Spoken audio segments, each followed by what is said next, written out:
So I will start us off now. I just want to say hi to everybody in case you haven't been with us here at one of our presentations before. My name is Erin Griffith and I am the interim educator here at the Silver City Museum. Here at the museum, we routinely offer programs pretty much every month for adults as well as for children's programs as well, and you can find those on our website at www.silvercitymuseum.org. We offer all of our programs free to the entire community. However, we do request a small $5 donation or more if you want.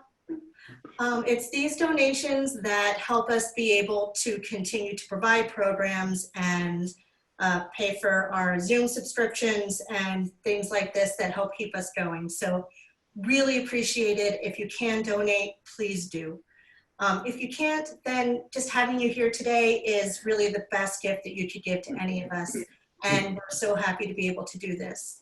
I want to thank our partners at WIL, that's the Western Institute for Lifelong Learning, for helping to support this program today, and also especially to Silver High School and the public school system for bringing this program to supporting it and bringing it out into the open. When I first heard about National History Day, I'm going to give you a little background here. See, I went to school here in Silver City in the 90s, and I don't believe there was a National History Day program in the 90s, but what there was at various times in this state has been a lot of apathy about how much better we could be doing with our education system and how much we had to offer. And there was a lot of people that weren't invested.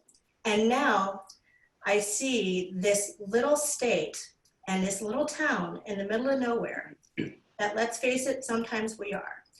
And we have, one of the things that we do have is the human resources of this community.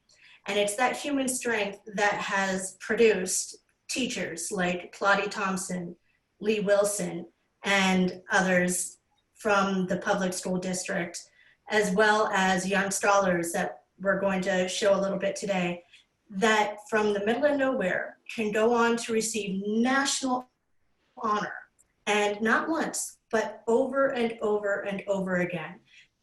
This is something that we all need to know about, we all need to promote, we all need to support, and know that this is the strength and the talent that comes out of your town.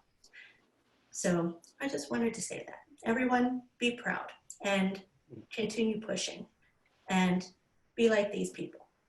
So without further ado, I'm going to start you off by bringing Mr. Claudie Thompson, and he's going to tell us a little about the program. Good. Thank you, Erin. That was really nice, kind words, and really, as you'll hear Mr. Wilson and myself say, really all the credit goes to the kids. The kids are the ones that put in all the work, so really give the credit to them. And thank all of you for joining us. We appreciate it. I think you're going to be surprised at what you see, and especially how much the kids do, because Erin is right. A lot of times you hear all the negative things, and there's a lot of positive things that our kids do, and we're really proud of them.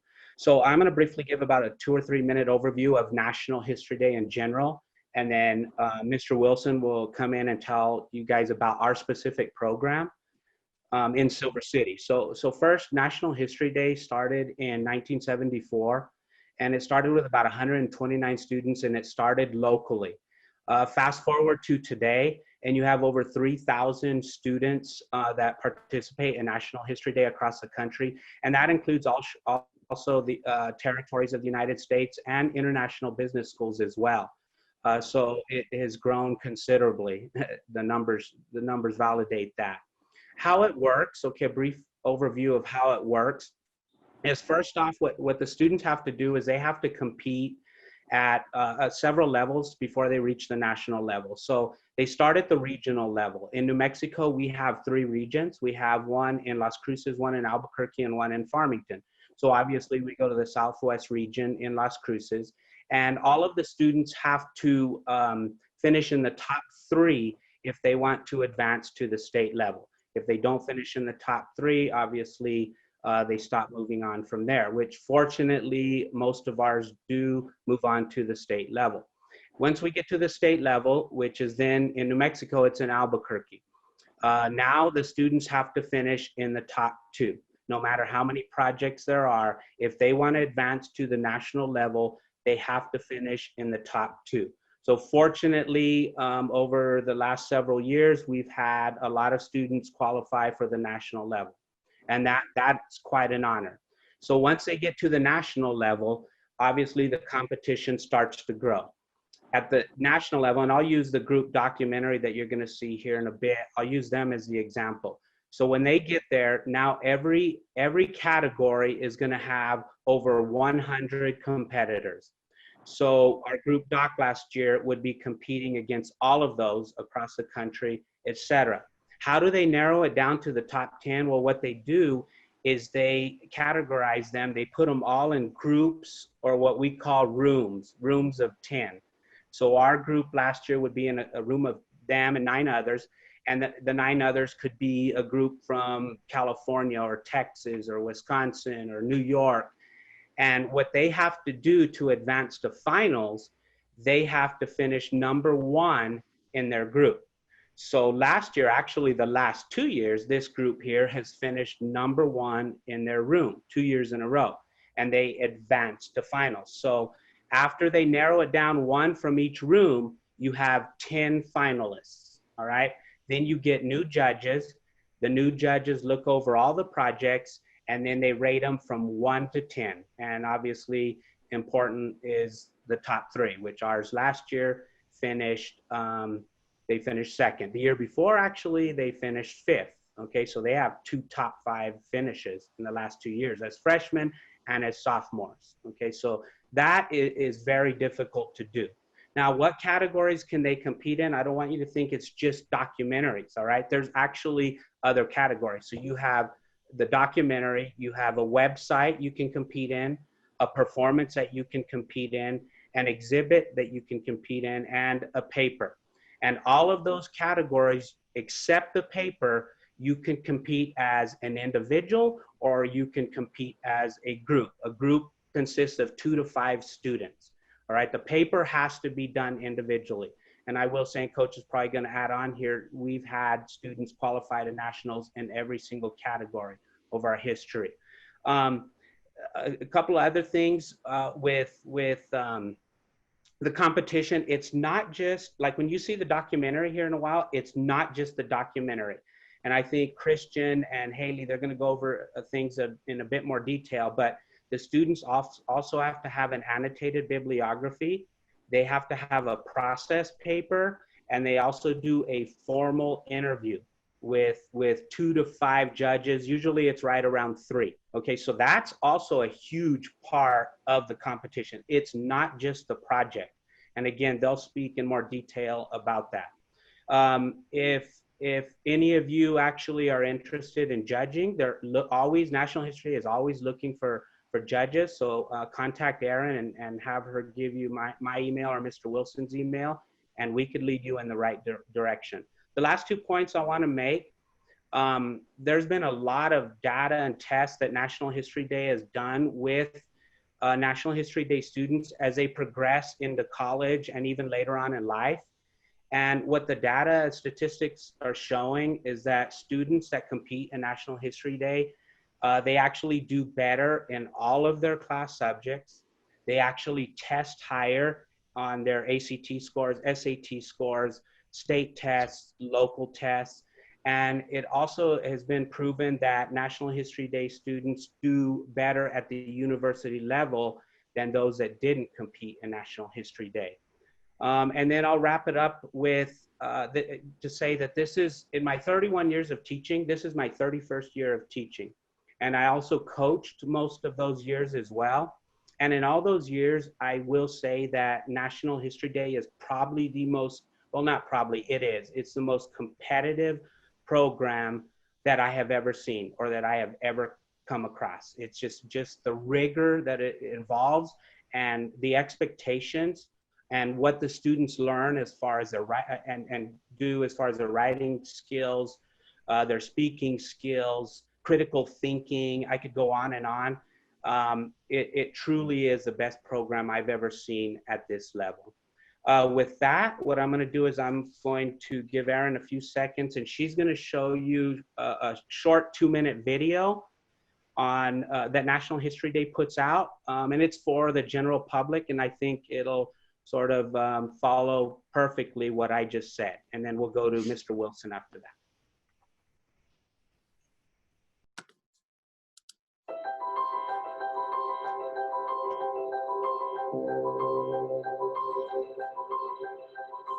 National History Day is a unique opportunity for students to take charge and explore the past in a creative, hands-on way. But I think one of the great attractions of National History Day is having that variety.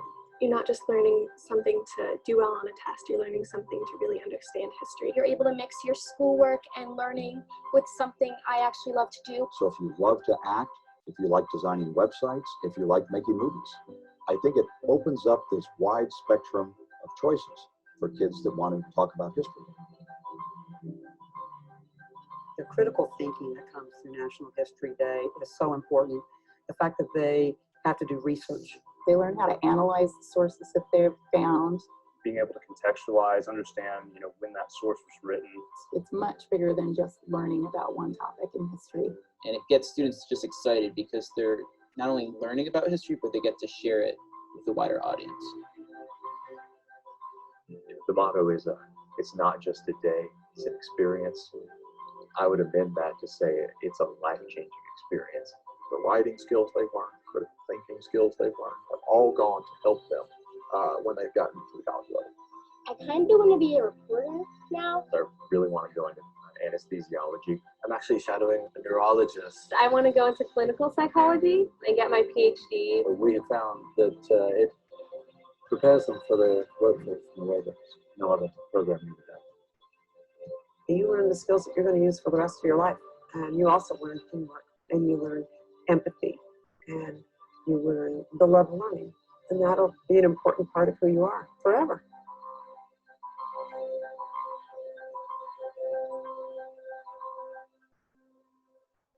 Thank you, Erin. Thanks, Silver City Museum, for having us, and thank you all for watching this and giving us a chance to let our guys showcase their work.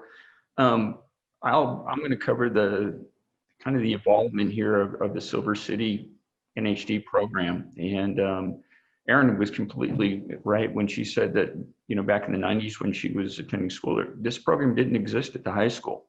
I was teaching there at the time, before I went up to the alternative school in the back, that I had never even heard of it.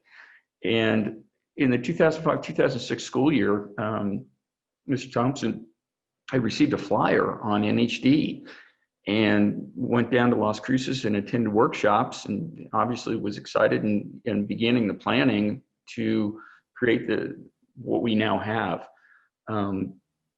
And at the time, NHD was huge in the Southwest. Most of the schools were participating. You don't see that now. Variety of reasons, testing requirements and whatnot. But back then, we were one of the few schools that weren't participating. And the beginnings at Silver High were humble. It wasn't like you walk into an administrator's office and say, hey, I got this really cool plan, and we're all gonna have 30, 40 kids. Coach Thompson started off with 5 students, pretty much hand-picked students that were all involved in other activities, sports, band, and everything else. And so, and he was coaching baseball at the time. And if you've ever done high school sports or participated in them, you know that the time requirement's amazing. But they all worked around everybody's schedule. So they're meeting before school. We're talking like 6 in the morning earlier. They were working through lunches after school, late into the evening, and it's kind of a legendary thing in our program about the late morning, 2 a.m., 3 a.m. nights that were spent, ramping up to the competitions. And, the kids were just really jazzed about it. Obviously, Coach Thompson was too, and the parents were so supportive. They were coming in, bringing food to these kids, making sure they got there regardless of the weather and whatnot. There was no funding for the program. I mean, this is a startup program that could be an example for, I think, any school program anywhere. So they had to pay their own way. And so now the kids, not only are they doing projects, but they're having to figure out how to pay for their way. And so lots of fundraising activities going on. School transportation, well, it was available, but sometimes it wasn't what you'd think. And so at one point, they were actually loading up into the old ag truck to go to a competition. And that, all those things in the way, those 5 still managed to get out of regionals and to compete at the state level. And the project from there just grows. And I think that's, you know, the student word of mouth is a critical thing, but so is success. The next year, Coach Thompson took his first group to the national competition, and we have gone every year since then. And like you said previously, we had projects compete in every individual category and group category. And, you know, that national competition, you know, Ms. Thompson talked about, you know, the numbers. You know, it's truthfully amazing. I mean, you kind of get a gist of it when you look at the video and whatnot, but, you know, you have these students from all over the country and even the world staying there at College Park, Maryland, University of Maryland there, College Park, in the dorms. And it's a great melting pot. And what we try to provide for the students is the educational opportunity. And everybody knows that our schedule is kind of maniacal. You know, we're rolling out of bed at 6 in the morning, we get on the metro and we're going all day, come back, we're preparing for the competition. That done, we go back out, we're getting back into midnight, and we're seeing all the major museums, all the major monuments. Students go to Arlington, they visit Supreme Court, National Archives, Library of Congress, talk to our congressman. In past, we've had trips out to Gettysburg, Mount Vernon, Monticello, Harper's Ferry, and Antietam, just to name just a sample size. And we treat this as a once-in-a-lifetime experience for the student, an educational experience. It's not going to Disneyland. This is a chance to go to the nation's capital and soak up everything that it has to offer. And the funny thing for us is that sometimes it's our students' first airplane trip. That's always high adventure. The emphasis of our program, you know, then and now, it really hasn't changed, it's evolved. But we focus on hard work. You know, we pride ourselves, we will not be outworked by anybody. And the students learn how to conduct detailed research. And they have a sound process going forward. And importantly, it's continual improvement. We just try to get better every day. And the program, it has an eclectic mix of students. We attract students that are just not AP students. They're student athletes, they're band students, they're ag students, they're art students. In some cases, this is their only extracurricular activity. And they're all drawn towards the ability to have a student-directed project that they can compete with. You know, after 2 years, the administration realized that we had sufficient numbers to warrant a class. So now it was actually slotted during the day, and the hard work kept going, and the long hours kept going. They still had working lunches, Coach Thompson bringing in pizza and whatnot. But these numbers keep growing, and at that point, you know, my role was just one of consulting. Coach and I coached baseball since the early 90s, mid 90s, and I was just kind of helping out. But in 2015, the numbers were so large, you know, we're talking excess of 30 kids, that we warranted a second section. And at which point I was able to come on board formally, which was really a great experience for me to learn. And the program continued to have success. And, you know, things that people don't see are just the educational opportunities to talk to people, student interviews to enhance their projects. We've had students interview Gary Hart, the former presidential candidate. They interviewed the NSA whistleblowers that were on 60 Minutes. Those guys actually came and met up with that group in Washington when we were in Washington, and sat down one night and just visited with us for a couple hours. We have interviewed Lindbergh's daughter and Dr. Omalu, who broke the CTE scandal. And these are kids doing this on their own. We're not getting their interviews. They're calling people, they're sending emails. And it's just amazing. And the research skills, you could easily compare the research skills of our students to that of college undergraduates, and in some cases graduate students. And we're visiting universities every year. We're going into the libraries. They're learning the library skills and visiting with archivists and using the archives. In 2016, now we've been competing at the national level there pretty much since that second year. 2016, we had a breakthrough. We had a documentary on the circus reach the top 10 in nationals. And like Coach had said previously, you're competing against 100 other different projects. And this is the best of the best. And it was a milestone, no doubt about it. It was a milestone. And it was important to note, I think, that the two students that did this, Rhiannon Armio and Carly Heidenfeld, they had reached nationals a year previous with an exhibit. And to go back to nationals is an accomplishment, but to do it in two separate categories is even more significant. It's rarely done. I mean, usually when kids get in, they tend to stay with the same category their entire time.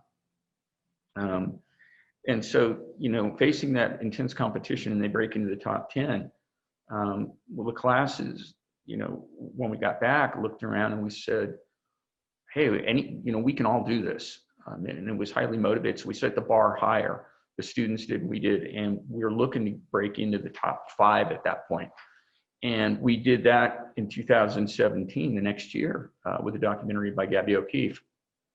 And since then, we've been fortunate to have had projects still getting into nationals. In 2019, we had 3 projects make it into national in 3 separate categories.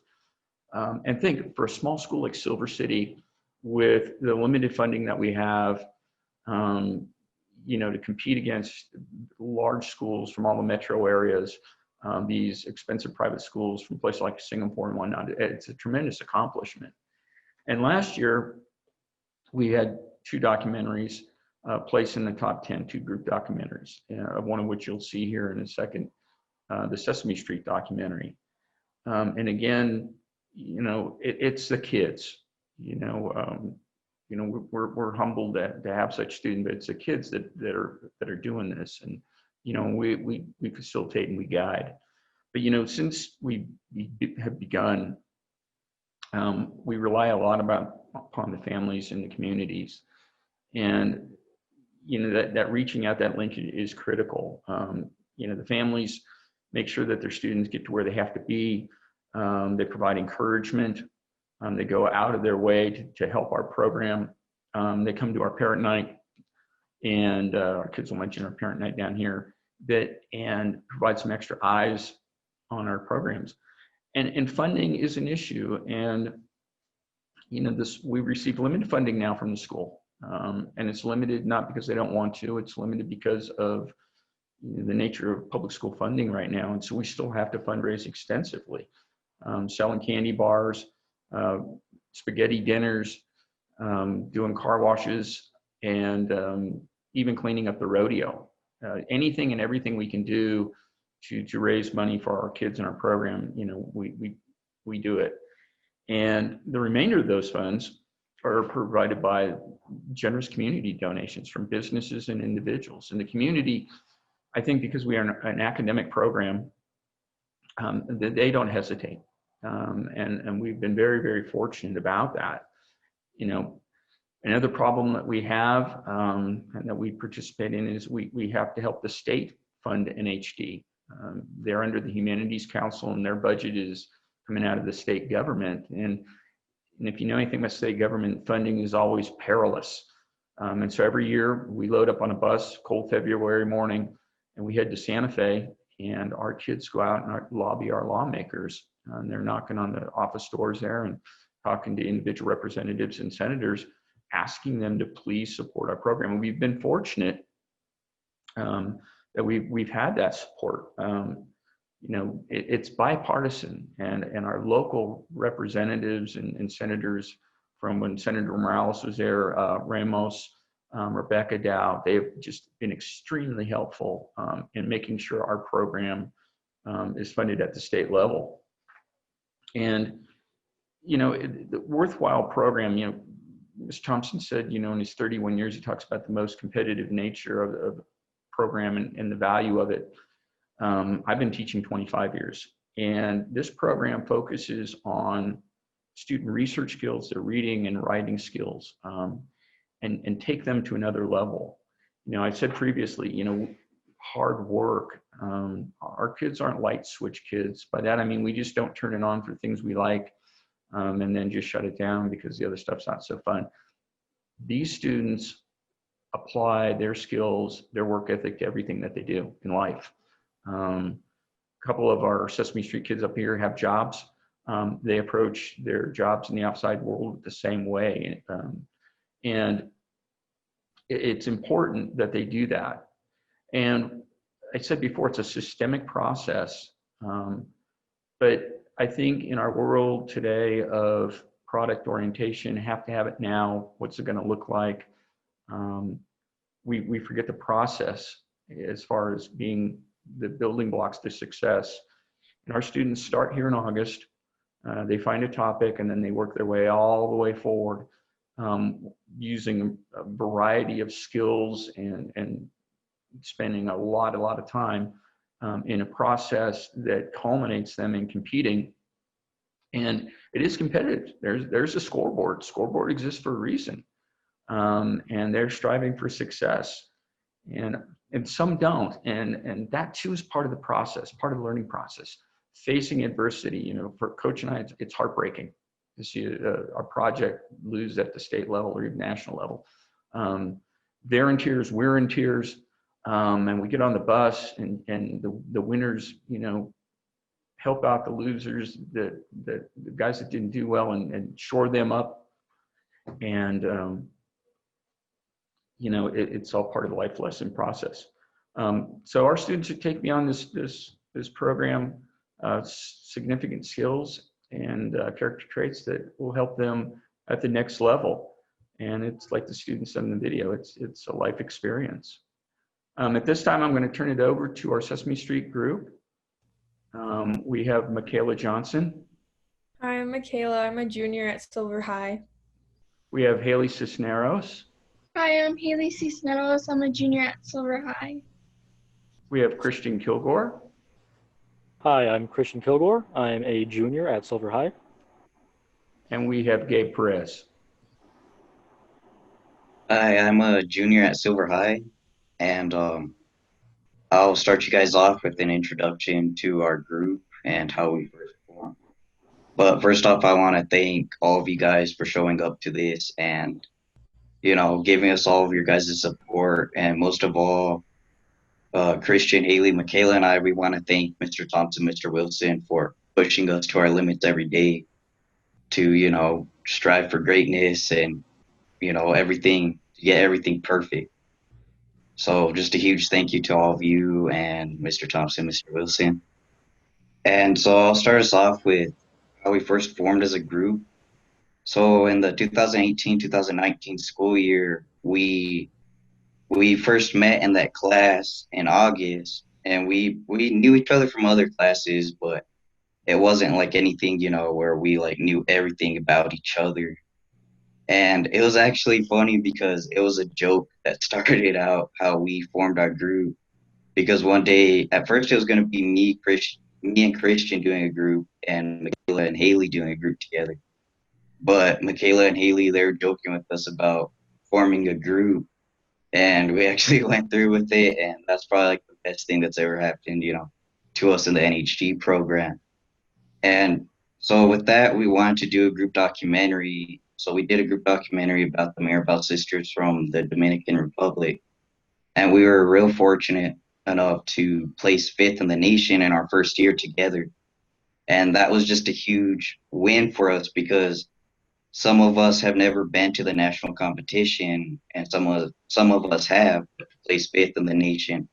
First year together was just amazing for all of us, and it was just a great experience. So we knew right away we wanted to do another project again for this year, or for our last school year, which was 2019-2020. And we wanted to do a group documentary again because we did so good our first year. And we excuse me, sorry about that. We wanted to do something that related to television because we thought with television we would be able to have a lot more resources like video clips and images than we did our previous year. So we went through with that, and we're looking at different television shows from the 1950s and the 60s and 70s. And one day, Michaela came to school and she told us about Sesame Street. And we didn't think about Sesame Street at first as a topic, but whenever she came and she told us, because she saw that they were going to celebrate their 50th year anniversary in November of 2019, she thought, it's been around for 50 years, so it has to have had, it has to have broken some barriers in history, which was last year's theme. So we started researching that, and we saw that it was perfect for the theme of breaking barriers in history because it didn't fit the theme like once, but it did it multiple times over and over throughout its lifespan. And so we all thought that it was a good topic, and we're ready to roll with it. We're real passionate about it because we all watched the show growing up, and we could remember our favorite characters and all that stuff, on certain episodes or certain parts of the show that were just stuck with us from our childhood. So it was really good from there. And from there we just started our research every day. Like I said, Thompson Wilson, they push us every day to strive for greatness because that's what they want. They want the best out of every single project there at the high school. So we worked every day, and it was always a constant. Every day we added something new. Even on the weekends at home, we would have to work because that's just how much work it takes to create something of that high level. So it was just great to do that all again together again this year, and just the research that went into it. Let me see. Sorry about that, my brain's but yeah, we started researching. And with that, it's just hours and hours before we can even start anything. Before we can even start paperwork, we had to start researching different articles and books and interviews and, just videos about that. So, on the topic of videos and articles, books, and interviews, I'd like to switch over to my teammate, Hailey Cisneros. Hi, I'm Hailey Cisneros. So I'll be talking about our research process. So we began our research journey. Well, it was a process within itself. It took so much effort and so much time, and it was just a lot to handle. So we first started off with simple Google searches, and then from there, we were able to utilize the websites, and we gathered articles, and we would look at JSTOR from like a limited perspective, and then from there we were able to gather our sources that we wanted to get more of those like full articles from. So we were able to go to NMSU in Las Cruces, and we were able to use the full platform of JSTOR. And we got to get all of our articles and all of our books, and it was just an amazing experience. And we were actually fortunate enough to meet with the childhood education department at NMSU, and we were able to schedule 2 interviews with 2 different early childhood education professors. So that was just an amazing experience within itself too. And from there, we just gathered so much information, and that was only the start of it. So in January or February, I believe, we took a trip to the Roundhouse, and we expected just to go and try to get funding for the program. And we were able to talk to Rebecca Dow, and she was so excited whenever we mentioned our topic, because she had been extremely inspired by Sesame Street as she grew up, and she was just so impacted by it. So then we scheduled an interview with Rebecca Dow, and she actually came down to Silver City, and it was a face-to-face interview. And that was just so exciting, and it was just a different type of interview that we weren't used to, but it was just amazing. And then from there, we didn't know how to go about our documentary, so we tried different things with it. So first we added Rebecca, and we weren't sure if that was the right fit. So then we went on to interview different researchers and at one time we even interviewed elementary children. And Mikaela will tell you about that later on, but we just explored every possibility, and it was just amazing. So I'll mention some of our interviews. We have Jody Nussbaum.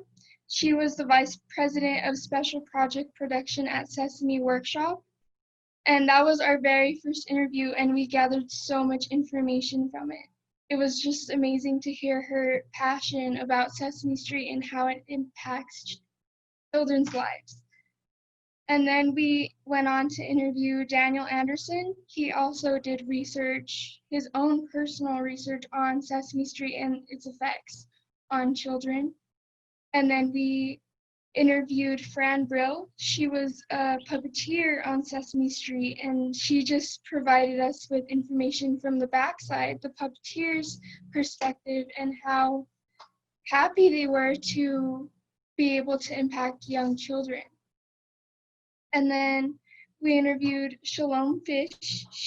He was a researcher from Sesame Workshop for over 30 years. So that was just an amazing interview too, because we got to hear about the actual research that was done before a show even aired on television. And then we got to interview Marie Louise Mars, and she did research on Sesame Street as well. And she didn't just do it on the US. She did research on how third world countries' children were affected as well. So that was just an amazing interview as well, because we had only been focusing on the US effects, and we got to see that other side of it. And I think our most important interviews were the interviews with the elementary children. They were first graders, and we sat down with 6 individual students at Stout Elementary, and we were able to ask them, like, what's their favorite thing about Sesame Street? Who's their favorite Muppet? Did they learn anything? And it was just so amazing seeing their faces glow up and become so excited to just talk about Sesame Street. And we actually did interview more researchers and more psychologists, and just hearing their perspective and them actually seeing the statistics, and they share different articles with us. And we just went through such an extensive research process, and it never stopped, even up until May 20th, when we turned in our actual documentary at the national competition. Mikaela was still inputting information about the COVID-19 response for Sesame Street. Even today, I just recently learned that Sesame Street is helping children with autism learn how to wear their masks. And I hadn't thought about that, because that's not something everyone thinks about, but that's an actual issue that the world is facing. And I just thought that was amazing, how Sesame Street for 50 years, and they're still continuing to impact children's lives. So now I'll switch it over to Christian Kilgore, and he'll tell you exactly how we inputted all of our sources into the bibliography and how our process paper works. Thank you, Hailey.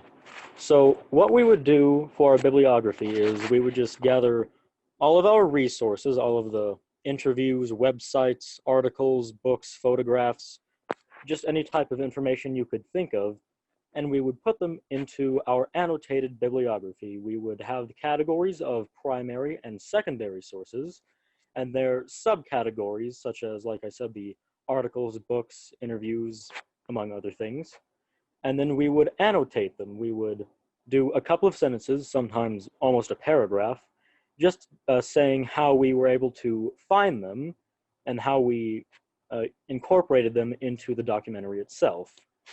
And we never ever just find something that says Sesame Street in it, then put in the bibliography. We always read and thoroughly look through everything, because you don't know what it is unless you read it or look through it. So our bibliography is 31 pages, and it has 106 sources. It's not small. And I actually counted it up last night. I thought we'd have over 106, but I guess we'll do that this year.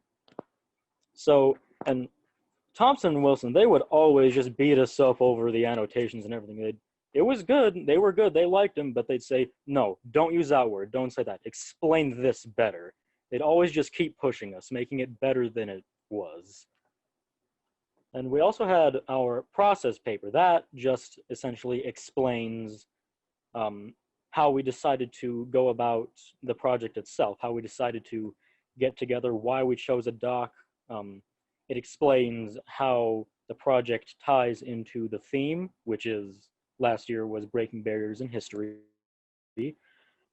and how we went about everything, like the bibliography, the project, just everything. And on the bibliography itself, too, there was absolutely no shortage of resources, because it's something that has 50 plus years of airtime, that is. There are countless videos, photographs, countless psychologists doing research on to see how it affects children throughout their lives. Studies show that children who grew up with Sesame Street did much better academically and in the workplace, just in the world itself, than those who hadn't been watching the show. I've got my cheat sheet here, so I remember exactly what to say. So the process paper had 481 words, and they were both constantly moving projects in themselves. We would always be finding new resources and adding those to the bibliography, and the process paper, we'd have to say pretty much just adding something each time there was a change in what we did.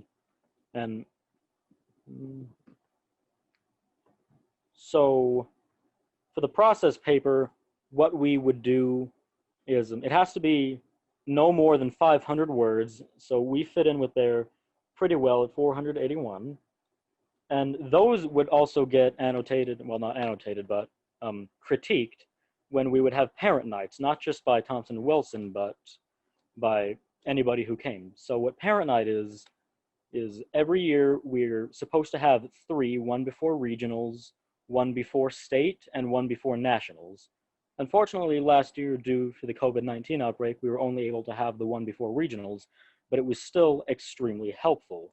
How it works is we invite different staff members, people from the community, parents, and other students to also come and look at all of the projects. And we usually have 2 nights for different projects. So for ours, we had a lot of people there.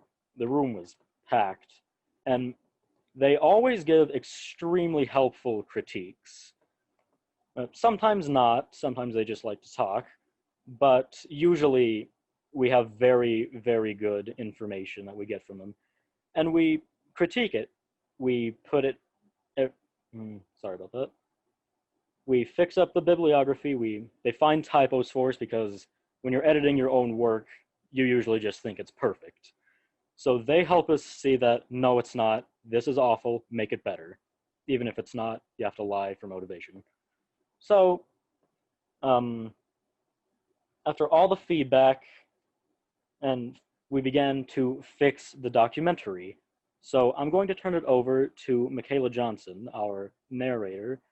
And oh, sorry, I was supposed to cue you for that. So yeah, this is our process paper. And we have a title page for it too, just it says what the project itself is and who we are, what division we were in, senior or junior, and the type of project that it was.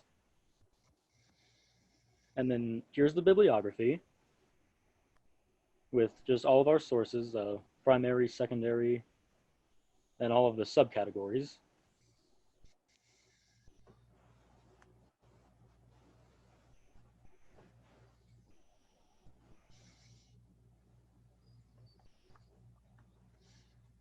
And as you can see, it's extensive and thorough.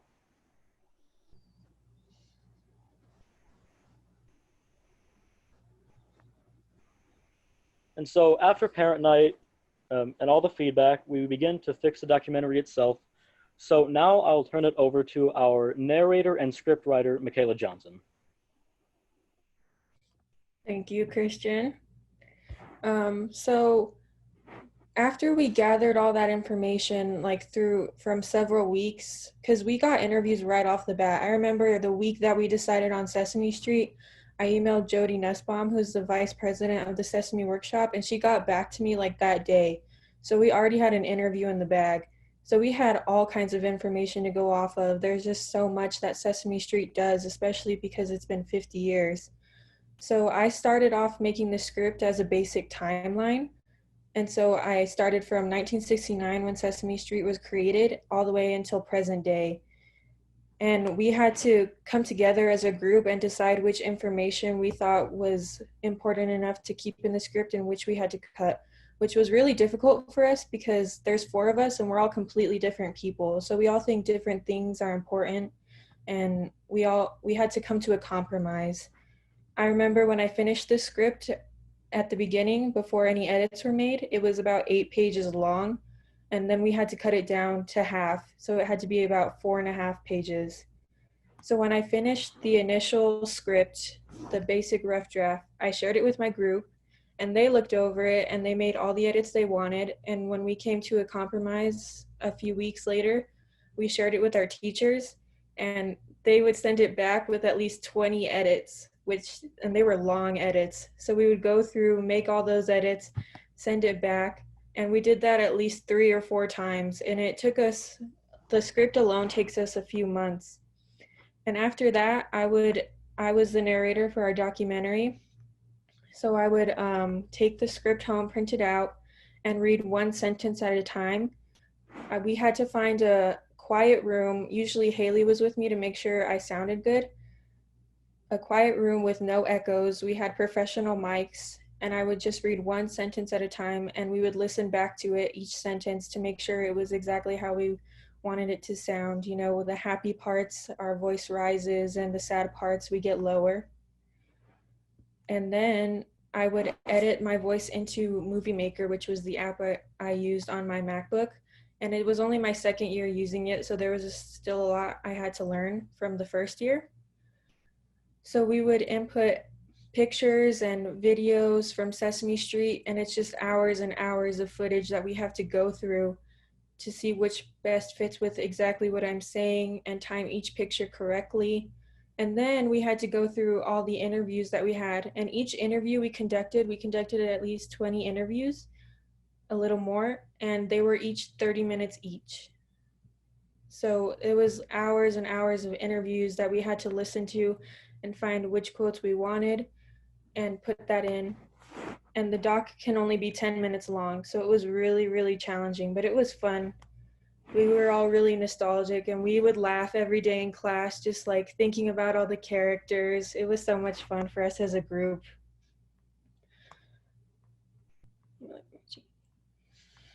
And after I put our doc together, I would share it with my group, and they would go through and watch it and tell me what they thought we could add and what we could take out and which interviews they thought were stronger. So I would make those edits. And then when we were all content with it, I would send it to my teachers. and they would go through and pause it at every second that they thought could be different or better. And and they would give us a itemized list of like 0.20 seconds, change this. And I remember one time we were in the room with Thompson and Wilson for like 3 hours, just going through the entire doc, like, no, fix this.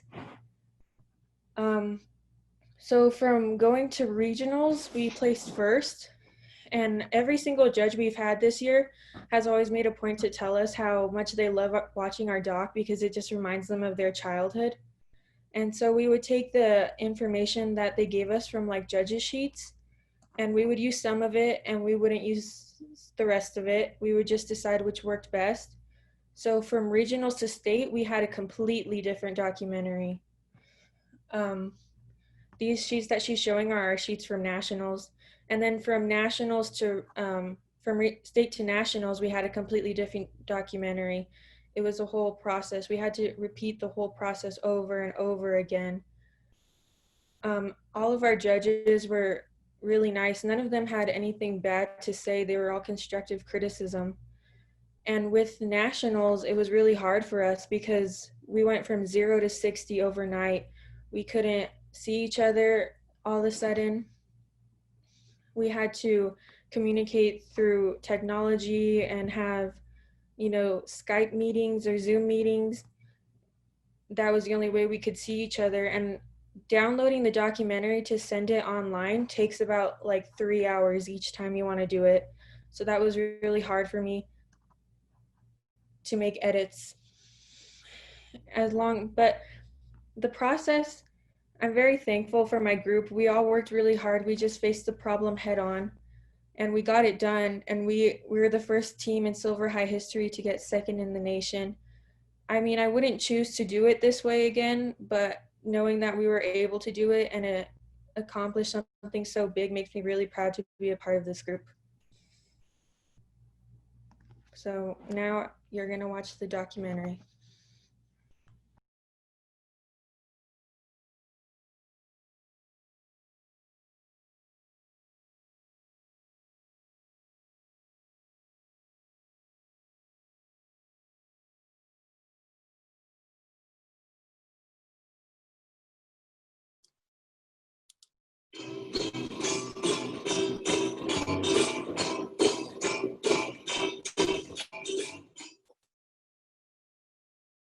In 1927, the first television was invented, and by the end of 1952, TV sets were found in 20 million households across America. By 1963, television had surpassed newspapers as a source of information and media. And 6 years later, the Public Broadcasting Service was established, providing cultural and educational entertainment without advertisement. Popular programs for children during this period were common. However, most lacked a lasting educational impact on their viewers. But on November 10, 1969, television changed when the first episode of PBS's iconic Sesame Street premiered. The television phenomenon used entertainment to educate and broke barriers socially, educationally, and racially by incorporating a myriad of diverse characters, Muppets, and lessons. Joan Gans Cooney and Lloyd Morissette, the creators of Sesame Street, met in 1966 through a television project aimed at helping disadvantaged children. Morissette, vice president of the Carnegie Corporation, presented a $1 million grant to Cooney, who aspired to create a program that would positively impact the younger generation. At the time, 90% of children in the United States didn't attend preschool due to low funding and high costs, even though preschool was made specifically for disadvantaged children. Television was a much cheaper option, and 95% of American households had a television set in the 1960s. By 1967, the two had formed the Children's Television Workshop, also known as the CTW. Members began surveying hundreds of children and parents in low-income parts of urban cities, planning the show's curriculum, and hiring diverse cast members. Children were asked math, language, and problem-solving questions, while adults filled out paperwork surrounding school attendance, amount of time watching television, work hours, and amount of time spent with children. On November 10th, 1969, the pilot episode of Sesame Street premiered. The episode reached 68% of the nation, equivalent to 1.9 million households, and gathered an audience of 7 million children. On the second episode, Sesame Street introduced its first guest star, James Earl Jones, who made an iconic appearance, reciting the alphabet. The remainder of the season included idols such as Ethel Kennedy, B.B. King, and the barrier-breaking Jackie Robinson. Producers of the show would later reveal that guest appearances were used as an incentive for parents to watch along with their children, sharing new ideas and lessons learned. Season 1 came to an end with 130 episodes aired and had major educational influences. The questionnaires were repeated after the show's first season to measure educational growth, showing a 36% raise for advantaged children and a 40% raise for disadvantaged children. Sesame Street broke barriers in television by proving that entertainment can have a significant and meaningful impact on early childhood education. Though Sesame Street strived to set a foundation of early education to viewers, they were also determined to exemplify celebrating diversity. Their plan was to mold the younger generation into more accepting and welcoming people. However, adult audiences in Mississippi didn't feel that children were ready for that exposure, as they put it. The state banned the show for a total of 22 days in 1970, until the Mississippi Broadcasting Station received criticism from the rest of the nation for being racially discriminatory. The show continued breaking barriers racially and socially throughout the 1970s and 1980s by introducing the first Latino characters, Maria and Luis, the first Native American actress, Buffy St. Marie, and the first deaf actress, Linda Bowe, in children's television. Who first taught you your English? My English? Well, English wasn't allowed to be spoken at home. Only Thais was spoken at home. That's how I kept my language. So I think I owe it to Big Bird. I watched Sesame Street a lot when I was a little. I learned mine from the Cookie Monster, yes. In 1990, Sesame Street began incorporating political figures into the program, including First Ladies Barbara Bush and Hillary Clinton. The show's focus quickly spread from not only educating children academically, but also incorporating international issues. In 2001, Takalani Sesame, South Africa's co-production, introduced Cami, whose name translates to acceptance. She is an HIV-positive character who shows kids that she is safe to learn and play with. Cami broke barriers by being the first children's television character to directly bring the topic of AIDS and HIV to light. Taking into account the 2008 financial crisis, Lily, a homeless Muppet, struggling with hunger, makes her appearance on Sesame Street. Lily's purpose is to exemplify speaking out and shows that you should not be ashamed to ask for help. Afghanistan Sesame Street broke gender equality barriers in 2016 by creating Zadi, an advocate for women's rights in the Middle East. Zadi is a young girl who goes to school, while most girls in Afghanistan are too frightened to do so. Most recently, Sesame Street introduced Julia, a Muppet with autism. In 2017, viewers learned about her comforts and discomforts and how to be respectful towards those that are on the spectrum. The Children's Television Workshop changed its name to the Sesame Workshop, whose mission is to help kids grow smarter, stronger, and kinder. Sesame Street has helped break barriers, confronting issues such as refugee response, traumatic experiences, health and hygiene, gender equality, LGBTQ+ rights, and the stress military families face. Today, Sesame Street is no longer just a show, but an international organization. Over 150 countries are exposed to its great educational impacts. A 2005 Harvard study found that people who watched Sesame Street went on to have a 16% higher GPA average in high school and were more likely to attend college. A more recent study in 2015 showed that after viewing Sesame Street regularly, children saw a 14% drop in their likelihood of being behind in school. The production team works hand in hand with the curriculum team, who are experts in child psychology and in understanding how children think. And we also work collaboratively with the research team. So all three of those teams work together. So every single script has a curriculum attached to it, is researched, is vetted with children in the field. The Sesame Workshop is expanding the awareness of current situations around the world. In October of 2019, they announced a Muppet whose mother is in recovery from opioid addiction due to the drastic rise in fatal overdoses that year. 2019 also marked Sesame Street's 50th anniversary, making it the longest-running children's television program. The future of this groundbreaking show continues to grow stronger as Sesame Street is using their time and money to help families across the world cope with the current pandemic. The show joined forces with CNN in April 2020 to broadcast a town hall special entitled The ABCs of COVID-19, which features CNN Chief Medical Correspondent Dr. Sanjay Gupta. The 90-minute special informed families of the seriousness of the world's current situation and provided suggestions on how to stay safe and keep others safe, including how to manage anxiety, learn from home, and how to stay physically and mentally healthy. They have started a COVID-19 resources initiative called Caring for Each Other for donating money to nonprofits helping to fight the virus. Today, this iconic television program reaches over 190 million children internationally, making it the most widely viewed children's television program in the world. The show is now produced through all platforms of HBO, but still airs on PBS after its premiere.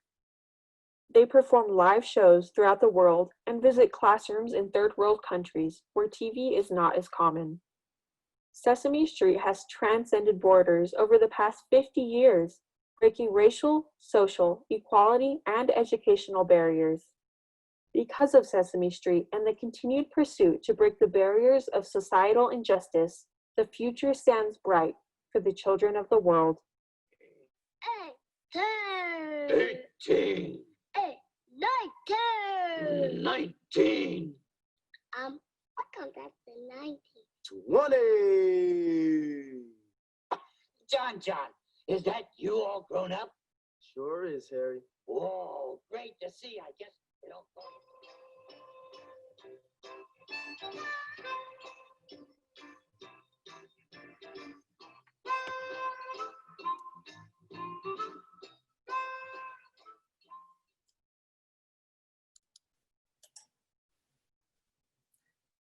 So, does anybody else want to give a few words? Mr. Wilson? Mr. Wilson? Yeah, no, I think, you know, you can see by these outstanding young students, I mean, the rest of the class is just like them, you know, and they're representatives of the talent that exists, I think, at Silver High. You know, we're fortunate to have them. Absolutely. Mr.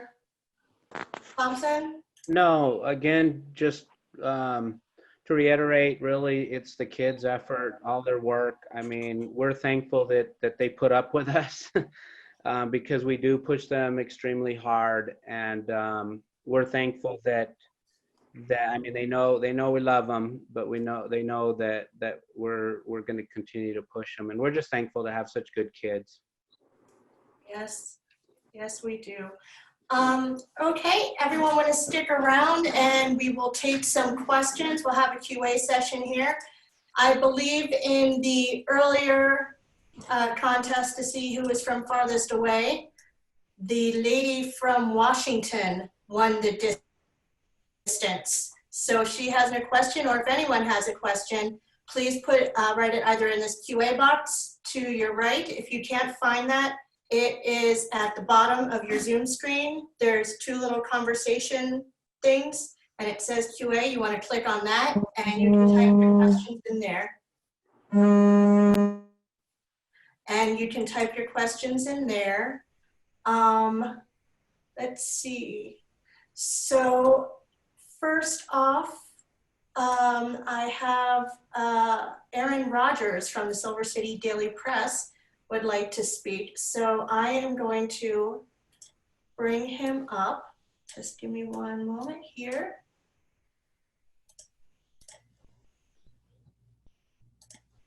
Hi, Erin, are you there? Please unmute.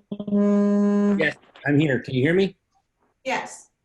Okay. Yeah, I was just, I typed in my question before you shared the link, but I was just wondering what other ways the documentary and maybe even the process like you did with us today is being shared with the public. Is this like the first time that you've had an audience explaining your process and how everything went?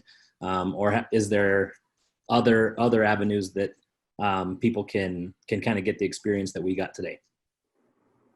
I'll answer briefly with that, and then I'll let Mikaela. They posted it on YouTube and stuff, but no, I mean, it's the first time with the Silver City Museum, but as some of the kids mentioned, we do have our parent night where we invite community members, and they come and view the docs and all the other projects actually. And we have had some other ones when we get prepared for nationals to show the community members. It's somewhat hard when we get back from nationals to do that because nationals is during the summer. And trust me, when we're back, the kids, they're ready to be done with us. I think they don't want to see us anymore.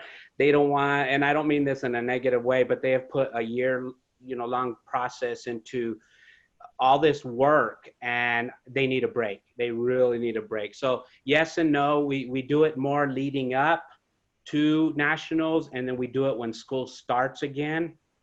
But as far as how people can see it in other avenues, Mikaela, have you guys been posting them on YouTube, etc.? No, I haven't posted it on YouTube. Usually I'll just share it with people who want to view it, but I can post it on YouTube. Well, this program will be available on YouTube here shortly, and it will be through our museum link. Anyone will be able to view it whenever. And a few reasons why, just to go, I mean, this just shows how competitive the program is. A lot of times we don't post things on YouTube because you have National History Day kids across the country that are looking at others' projects and they want to steal from others' projects, which is a good thing. But at the same token, we try to keep our secrets to ourselves. So, and every state does that. So it's a good thing within communities, but kids are very, very competitive and secretive with other kids across the country. Well, then I won't show that part if you don't want. No, that's fine. You're good. Yeah, you're good. Did that answer your question, Erin? Yes, thank you. All right, thank you. All right, and let's see. Next, I have a question from Joe Lutz, who has also been moderating the chat box here and helping give out some information. So let's get her on live. Give me a second. Hi, Joe, you there? Unmute, please.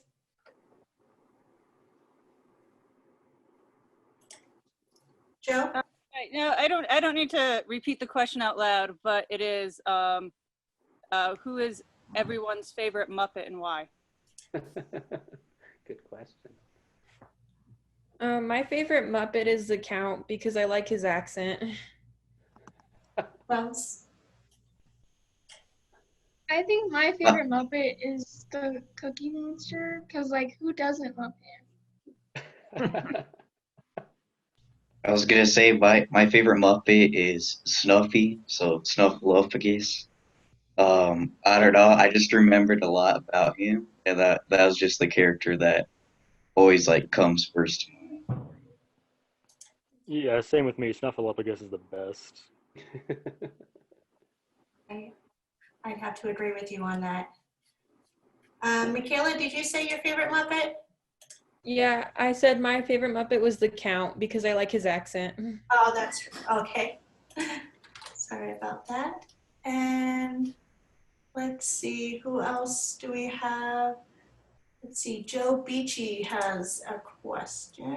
Let's bring her. Hi, Joe, are you there?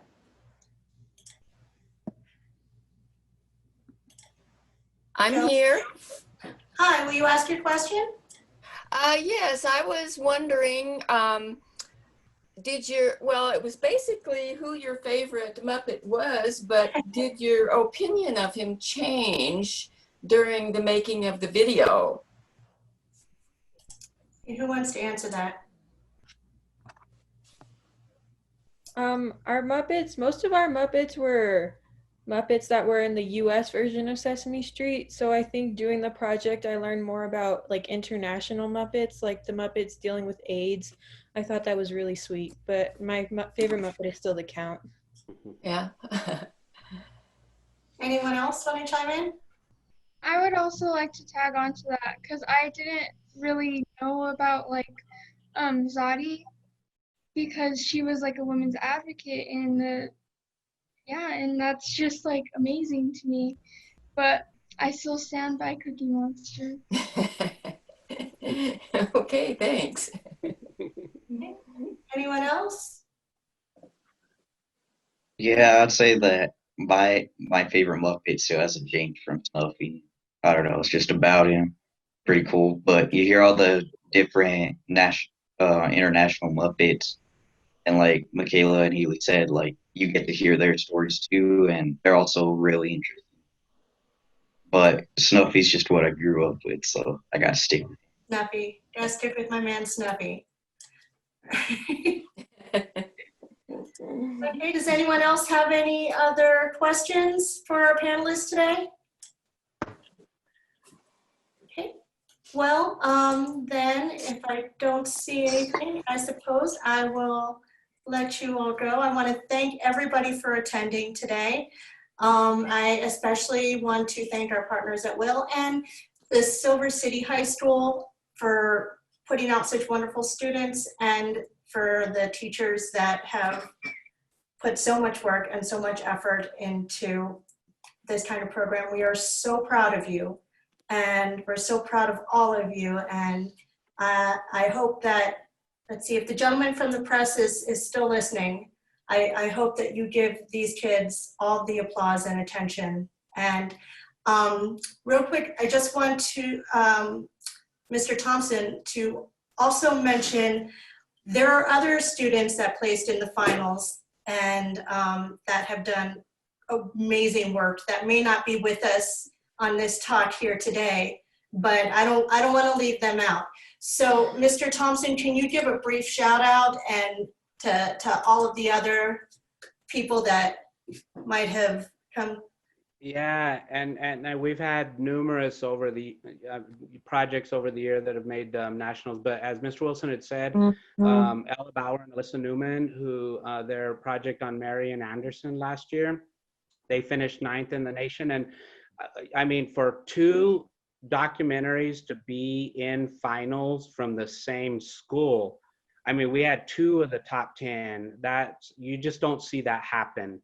So we're very fortunate. But yeah, we've had, the coach mentioned most of them. Gabby O'Keefe, who's at UNM, and we've had Carly Heidenfeld, who's at UNM, and Rhiannon Adamio, who's at State. Rochelle Gutierrez, who's a senior this year back with us, she's made finals before. So we've had a lot. Macy Porter, who's made it for exhibit. Parker McMillan has made it for in many cases. So we've had a lot. I could go on and on. So we're very fortunate. I do also want to say thank you to you, Erin, for allowing us to do this. Anything that we can do that our community sees what the kids are doing, it helps. Fortunately, we do. We're lucky. We have a lot of community members that are supportive. And as Coach Wilson said, because it's an academic program, many times fundraising efforts, they look at it like, oh, here comes sports again. Here comes sports again. And we know that because we coached for many years. But when they see an academic program, they're really, really excited about it. So we're fortunate with that. And if anybody is interested in helping us out or like attending our parent and community nights, which we don't know how that's going to work this year, we're adjusting to that. But contact Erin, and then she can give you my email and Mr. Wilson's email, and trust me, we'll get back with you and explain some of the things we're doing, or for fundraising efforts, or whatever it may be. And then lastly, let me get a shout out to our school district. it's difficult, as Coach Wilson says, for them to give us a lot of money, but they are very, very supportive. Our local school administrators, Mr. Coker, Ms. Smith, and our superintendent and associate superintendent, they help us with anything that we need. They really do. And then lastly, our parents. Our parents, we're very lucky because they let us push their children. And in many cases, or in most cases, I should say, they're very, very supportive of that. So I'll end with that. Thank you to everybody. Wonderful. That was great. Mr. Wilson, did you like to add anything? Are we good? Well, Erin, thank you again for hosting this. To add, on top of everything Coach said, we're very fortunate to have the support of the parents and the schools and everything else. I would say if you're politically active at all, when it comes time in the spring when the state's looking at a budget, fire off an email or make a phone call to representatives and say, hey, please keep continuing to fund this program, because it's a incredibly worthwhile program that's bang for buck, and we sometimes get overlooked in the STEM community. Kind of comes to the forefront, and history kind of gets overshadowed at times, but we'd appreciate that support. But again, thank all of you guys for everything that you do. We're very fortunate to have such support. And thank you, Mr. Wilson and Mr. Thompson, and all of the people you thank. I would like to thank from the museum as well. I think it's about time. Please, everybody, give a big round of applause for these talented and hardworking students and young scholars. And I know that you're going to go on to do even better, more amazing things. And don't let the fire underneath you die. So proud of you. Thank you, guys. So, and with that, thank you for coming out, everybody. We had a good crowd today. Please remember to, like Mr. Wilson and Mr. Thompson said, support this program, the National History Day. Also, please help support the museum. There will be a link in the chat box to your right to where you can donate at www.silvercitymuseumsociety.org/virtual-tip-jar. It's a really easy process. We really appreciate it. It helps us keep being able to offer these things. And it's very important. I also want to thank Ms. Jo Lutz for helping with the chat box here, Melody Collins, the whole team here at the museum, Bart Roselli for always standing up and saying, yeah, you can do that when we get ideas to bring forth community members like this. So thank you to everybody. Thank you for your support. And when this ends, you'll see a little pop-up that has a survey. Please take that survey.